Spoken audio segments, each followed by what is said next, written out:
Shalom, shalom la famille, shalom à nous tous, bienvenue à cette page. Si c'est la première fois que vous passez par ici, veuillez juste vous abonner, liker, partager la vidéo. Le Dieu que nous servons, avec lui, il n'y a pas de hasard. Ce n'est pas un hasard que vous soyez là. Bien aimé, j'aimerais nous raconter l'histoire d'un monsieur, un pasteur qui racontait ses déboires dans une ville où il a vécu pendant plusieurs années. Le monsieur est donc arrivé, il a vécu dans cette ville. Il y a un monsieur qui vient, il le rencontre, qui venait d'arriver d'Afrique, puisqu'il vit en Europe.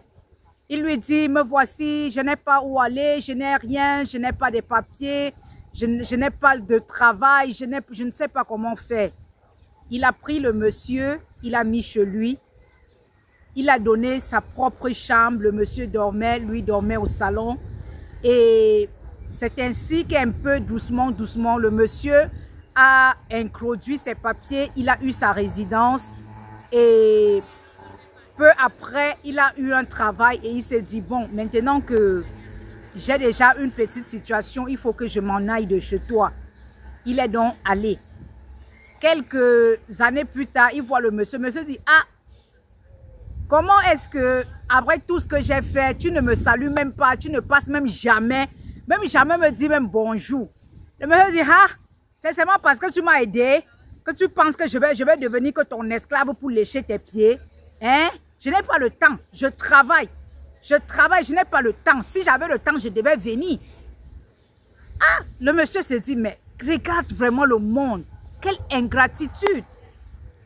Étant donné qu'il est le pasteur dans cette ville, il rencontre plusieurs personnes. Un autre monsieur vient nouveau dans l'assemblée, se joindre à l'assemblée, à l'église dont il encadrait. Il était pasteur. Il lui dit comment il n'a pas de possibilité, il n'a pas d'habit, la situation. Il lui donne de l'argent. Il prend ses propres vêtements parce que lui-même, il n'était pas riche pour acheter de vêtements neufs au monsieur. Il prend ses vêtements, il donne au monsieur, il lui donne l'argent. Un jour, en passant près d'une boutique africaine, le monsieur écoute celui qui l'a aidé, pardon.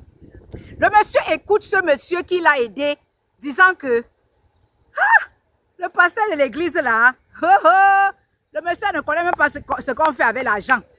Il ne connaît pas la valeur de l'argent. Il ne connaît pas l'utilité de l'argent. Hey, c'est quelqu'un là-bas, quand il a l'argent, il ne sait même pas quoi faire avec. C'est quelqu'un qui ne réfléchit pas. Il est resté dehors. Il est entré. Il regarde le monsieur. Il est resté dehors. Il s'est dit à lui-même qu'il faut que j'entre. Il est entré. Il regarde le monsieur.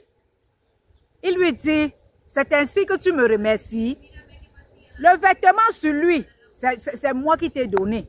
Le vêtement que tu as et que tu es en train de parler là, c'est moi qui t'ai donné. L'argent, peut-être que tu viens m'acheter les choses. Je t'ai soutenu. Donc c'est comme ça que tu viens me remercier. Je ne connais pas ce que faire avec l'argent. Quoi faire avec l'argent. Donc je n'ai même pas une famille que je suis en train de m'occuper. Donc je t'ai donné parce que je ne savais pas quoi faire avec l'argent. Le monsieur a commencé à tourner, mettre à gauche, mettre à droite. Bien aimé, le monde est méchant. Les gens sont ingrats. Ingrats pour ce que vous pouvez faire pour eux. Mais, excusez, il y a trop de vent. Le vent distrait. Donc, ce monsieur, il est en train de voir l'ingratitude des gens. Une autre dame vient dans cette assemblée étant malade, maladie incurable. On dit, elle ne peut pas guérir. Les organes, on a sorti les organes à gauche, à droite. Il n'y avait pas de solution. Le monsieur a pris l'histoire, il a fait sa part avec. Il prie, il jeûne, il est là-bas, il ne mange pas, il passe les veillées. Il a pris du temps. Et l'église même, on a organisé des moments intenses pour vraiment prier, pour que le Seigneur puisse exaucer. Et le Seigneur a exaucé, la dame était guérie. Et quelque temps après, comme c'était une jeune femme, toujours dans cette assemblée, elle a trouvé son mari. Et elle a encore passé plusieurs années pour concevoir. Elle n'a pas conçu. Ils sont encore entrés en prière. La femme, quand elle a conçu, elle était très contente. Elle a présenté l'enfant aux gens. Et après ça, on ne la voyait plus. Le monsieur dit, ah, le pasteur dit, qu'est-ce qui se passe? Il va chez la femme. La femme lui dit que, ah, le malade va à l'hôpital, non? S'il n'a pas de maladie, il va aller voir le docteur. Pourquoi? La femme dit, le pasteur dit, hein? Donc vous venez à l'assemblée, c'est parce que vous avez des problèmes. C'est l'hôpital où on guérit, on a ce qu'on veut, on ne revient plus. La dame dit que j'ai le mari, j'ai l'enfant, j'ai la santé. Je vais encore venir faire quoi? Bien aimé, Dieu utilise toujours quelqu'un pour nous venir en aide.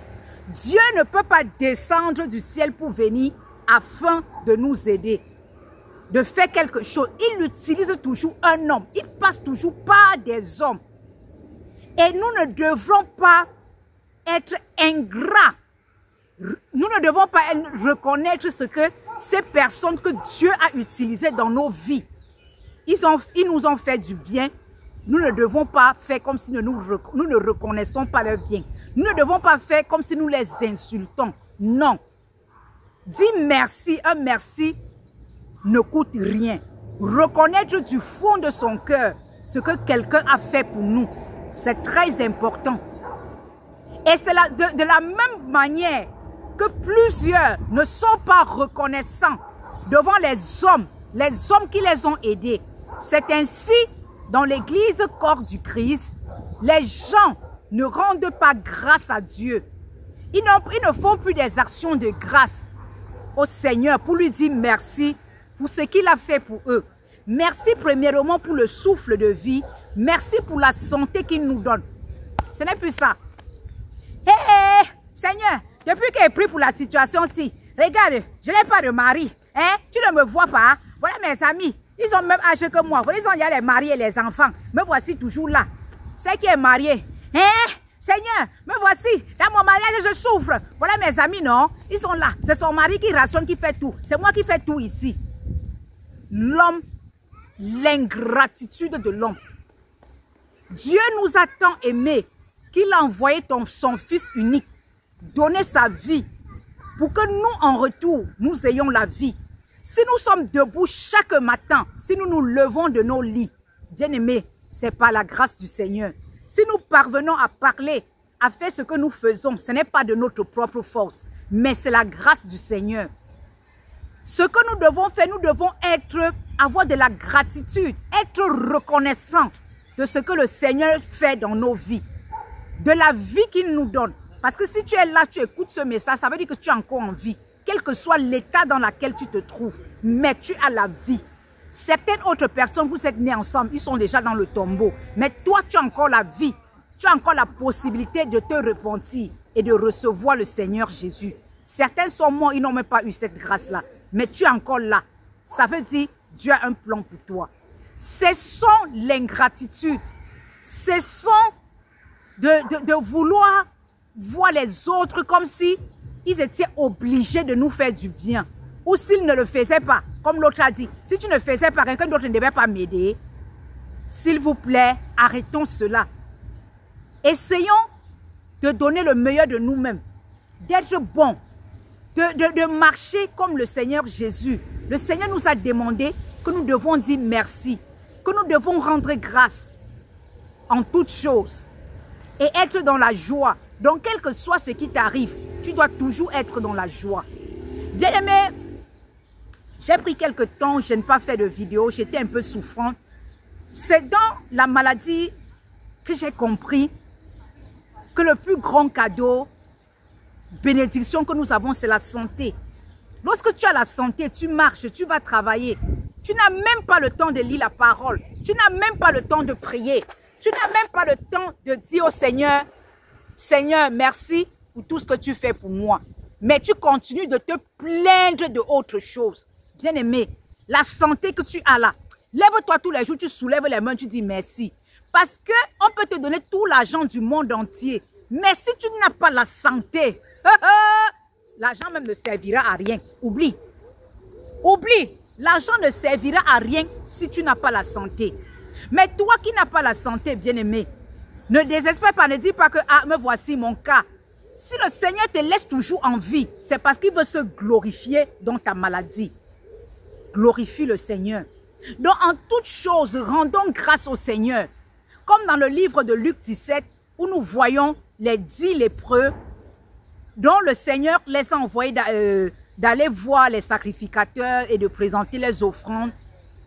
En chemin, ils étaient guéris. Parce qu'ils sont venus, ils ont demandé au Seigneur de les guérir. Et en chemin, ils sont guéris tous les 10. Mais c'est un seul qui est venu rendre grâce au Seigneur, lui dit merci. Bien-aimé, lorsqu'on veut comprendre bien cette histoire, on voit que les 9 là, ils n'étaient même pas conscients que c'est le Seigneur qui les a guéris. C'est celui-là qui a reconnu, parce qu'il était samaritain, que ah, je n'avais même pas droit à cette guérison-là. Je n'ai même pas eu droit à ça, parce que c'est les Juifs. Oh. Ce sont eux qui peuvent avoir droit aux guérisons comme cela. Mais moi, le Seigneur m'a guéri. Moi qui suis samaritain, entre les Juifs et les Samaritains n'ont rien à voir, mais il m'a guéri. Et il était content, il était en joie, et il a reconnu la source de sa guérison. Connais-tu la source de la vie que tu as chaque jour? Connais-tu la source de cette respiration que tu as? Connais-tu que tu manges parce que le Seigneur pourvoit pour toi? Ce n'est pas parce que tu es fort, ce n'est pas parce que tu travailles.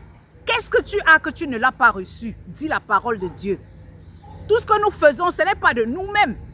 Remercions celui qui est l'auteur de cela. Comme le Seigneur a envoyé son Fils, donner sa vie pour toi, bien-aimé.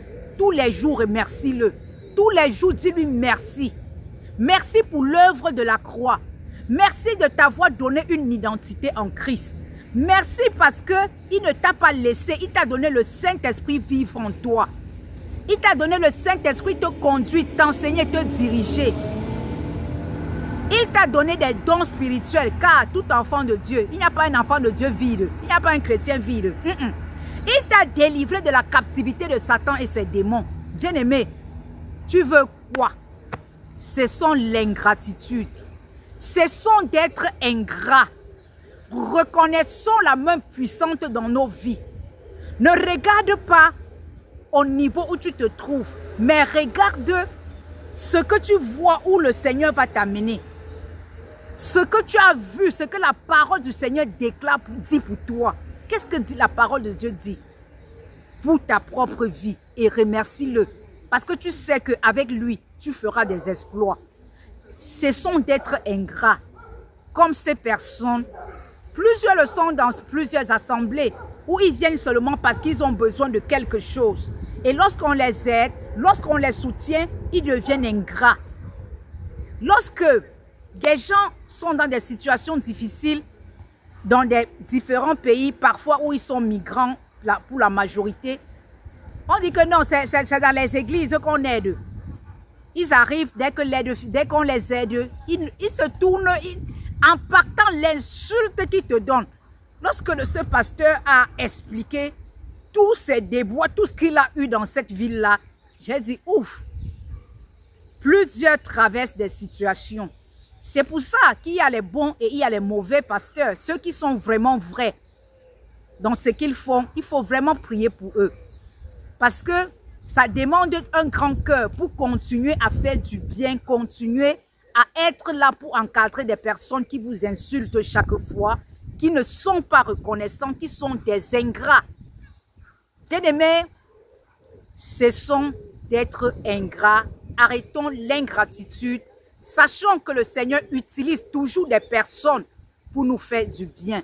Et disons toujours merci à ces personnes que le Seigneur envoie vers nous pour nous tendre la main.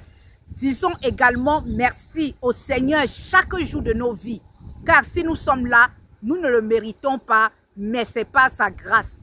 Disons merci au Seigneur et prions pour qu'il puisse enlever l'ingratitude dans nos cœurs. Bien-aimés, shalom et à bientôt. Shalom.